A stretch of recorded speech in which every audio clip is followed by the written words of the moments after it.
Welcome to the IGNOU Political Science session.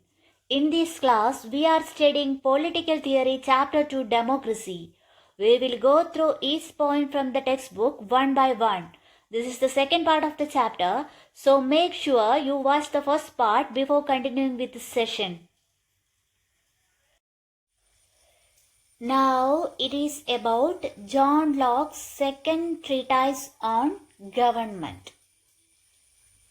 That was written in 1681.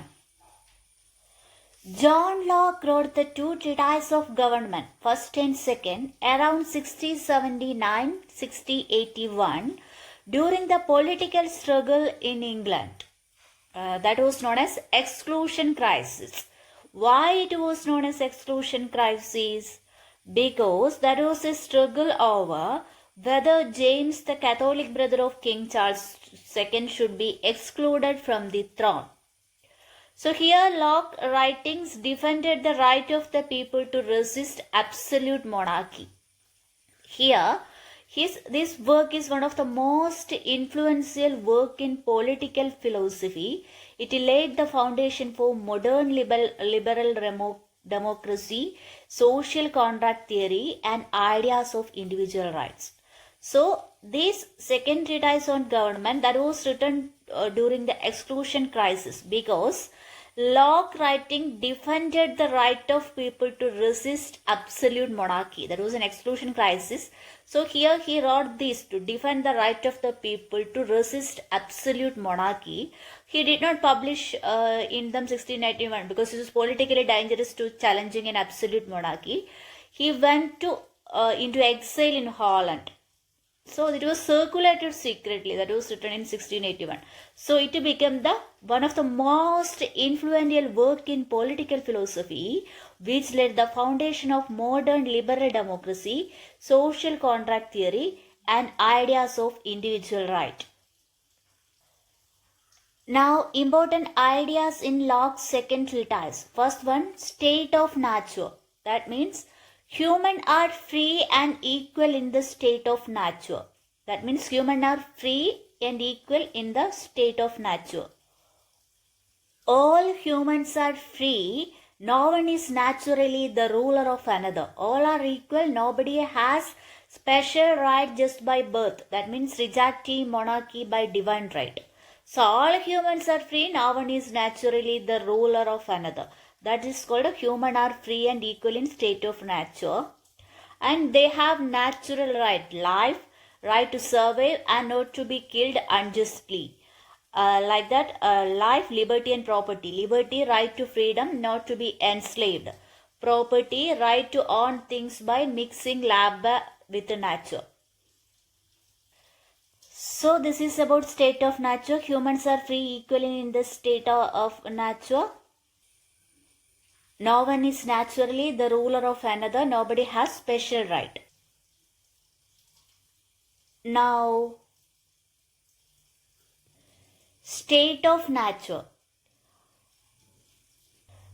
Second, law of nature. Even without government reason, teaches people not to harm others in their life, liberty or possession. That means, Locke says even before government existed, people were not living in total chaos. That means they were not living in amidst violence or nothing like that. Because by reason they can understand some moral values. There are some certain rights like liberty, property that is God given. No one can justly take them away. So the reason tells us don't harm another life, don't enslave or restrict another freedom. So these laws apply to all people everywhere. It is like moral law of nature. Even though reason teaches this, not everyone follows this. Okay. That means people may be biased when judging their own cases. If someone steals property, I might punish too harshly, or like that. If it is my brother, the punishment may be less. If my enemy, the punishment may be more. So there may be chances for biased or partiality. It's not with partiality. So that's why people eventually form government to create neutral judges and enforce this natural law fairly. But people consent to form a government to better protect their natural right. Government is a trust. It exists only because the people authorize it. So the legitimate power comes from the consent of the governed. That means government is serving people and to provide impartial judges to protect their right. It was to secure natural right, not to control people. So why people enter this social contract? In the state of nature, people have neutral right. Because no neutral authority, these rights are insecure, that may lead to conflict when it is violated. So to avoid this insecurity, people make a social contract. The contract is made among the people themselves, not with the king. So this is a difference between Hobbes' ideas. They agree to set up a government to protect their government. It is not absolute or divine government. Government is not absolute or divine. It is a trust given by the people, like a servant, not a master. Its duty to protect the right and act for common good. The only sources of legitimate political power is people consent. In Hobbes' view, human nature was selfish, competitive, fearful. But in the case of Locke, it was rational, cooperative and guided by reason. Property right, this is important. When people mix their labor with natural resources, their property arises. The earth and its resources belong to everyone in common in the state of nature. So when property become private when a person mixes the labor with the resources. If I pluck apple or cultivate land, my labor makes it my property. So one can take only as much as they can use before it spoil. One must leave enough resources for others. So it's central to Locke philosophy, property, because protection of property is the purpose of government in Locke's philosophy. For Locke's, property originated when an individual mixes labor with natural resources. In the state of nature, the world is common, but labor make a part of it private. Natural limit exists. That means one may appropriate only what one can use without waste. They must leave enough space for other. That means, suppose you pluck 10 apples from a tree, you eat 3 fresh apples, but the other 7 rot and decay before you can use them. So 3 apples you ate, legitimate property, and the 7 decayed apples are illegitimate property. So you took more than you could use, that is creating waste. So this is his idea. He says that one may appropriate only what one can use without waste.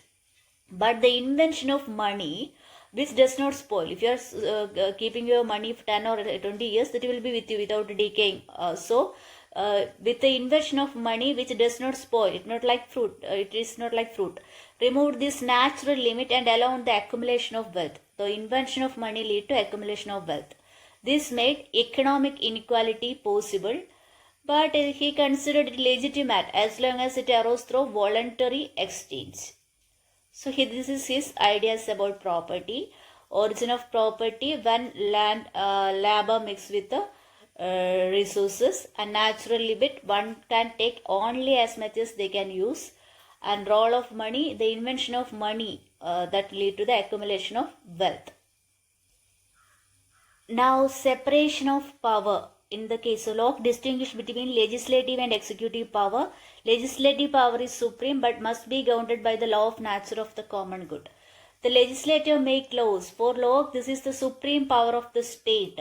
But its supremacy is not absolute. It must obey the law of nature. It cannot violate life, liberty, property. It must serve the common good, but not private interest. So legislature is the soul of political society because it expresses the people will. And executive enforces the laws made by the legislator. Day-to-day administration, law enforcement, punishment of offenders. Since laws cannot cover every situation, the executive also has prerogative power, the ability to act for the public good even without explicit law, but never against it. There is a third power, federative power, the authority to deal with the foreign affairs.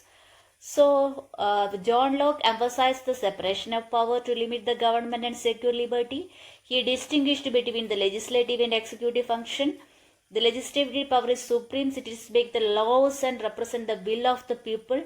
However, it is bound by the laws of nature and must act for the common good. Now, right of resistance. If a government becomes tyrannical, violating natural right, the people have the right to rebel and influence new government. It's about government as a trust. For law, government is not absolute. It is a trust given by the people to protect their natural right. So when government breaks this trust, if the rulers misuse power, act arbitrarily or violate people right, they become tyrannical. So using power for personal interest, not for the common good, that is tyranny. So then tyranny occurs, people are not bound to obey. The social contract is broken by the ruler, not the people. So citizens then have the right to resist, rebel and establish a new government that serves their right. So he does not promote constant rebellion only when there is systematic violation of rights, not minor grievances. It's not about anarchy, but the restoration of lawful and just government. And these, his ideas deeply influenced the American Revolution and the Declaration of Independence. That's Jefferson life, liberty and pursuit of happiness. Inspired constitutional democracy, limited government and modern liberalism. But it contrasts with the Hobbes' ideas that we already discussed. The next part, that means different types of democracy, that we will discuss in next video.